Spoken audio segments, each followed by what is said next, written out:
So tell me about being here since Uh, Friday. You're playing, you singing? I sang, I performed twice here, and I have a movie here, and Sundance is kind of overwhelming. I mean, I guess it can sort of be whatever you want it to be, but it's Yeah. like the streets are teeming with people. Everywhere you go, they're like wanting to give you gifts, which is really nice, but also sort of awkward. And Yeah.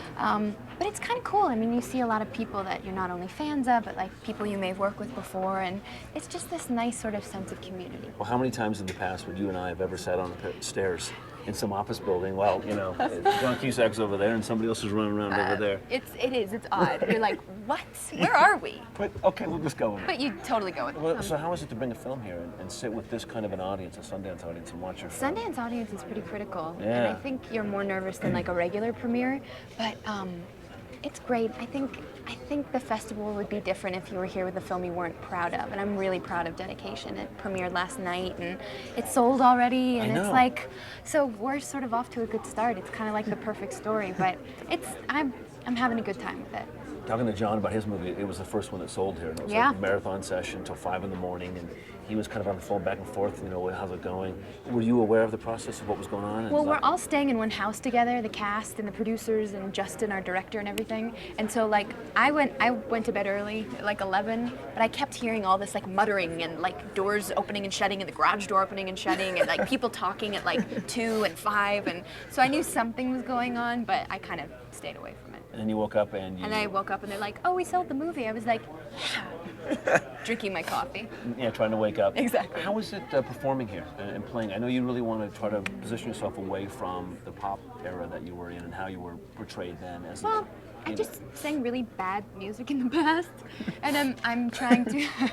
It's not just to often you have people who admit that. Well, it's true. I was That's 15. what I love about you. You're it was very a honest. great platform to start from, but I can't listen back with pride to the music that I've done in the past, which is fine. Right. But I co-wrote this whole record, and I brought the band up here. We performed a couple times, and the great thing about the Sundance audience is I think they're really sort of music-oriented as well. Yes, absolutely.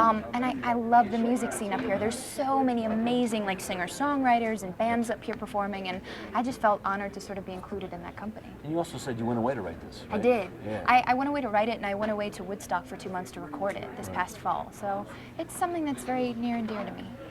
Did a lot of artists tell me that I know that going through personal traumatic things, whether it's a breakup, what have you, really helps to write.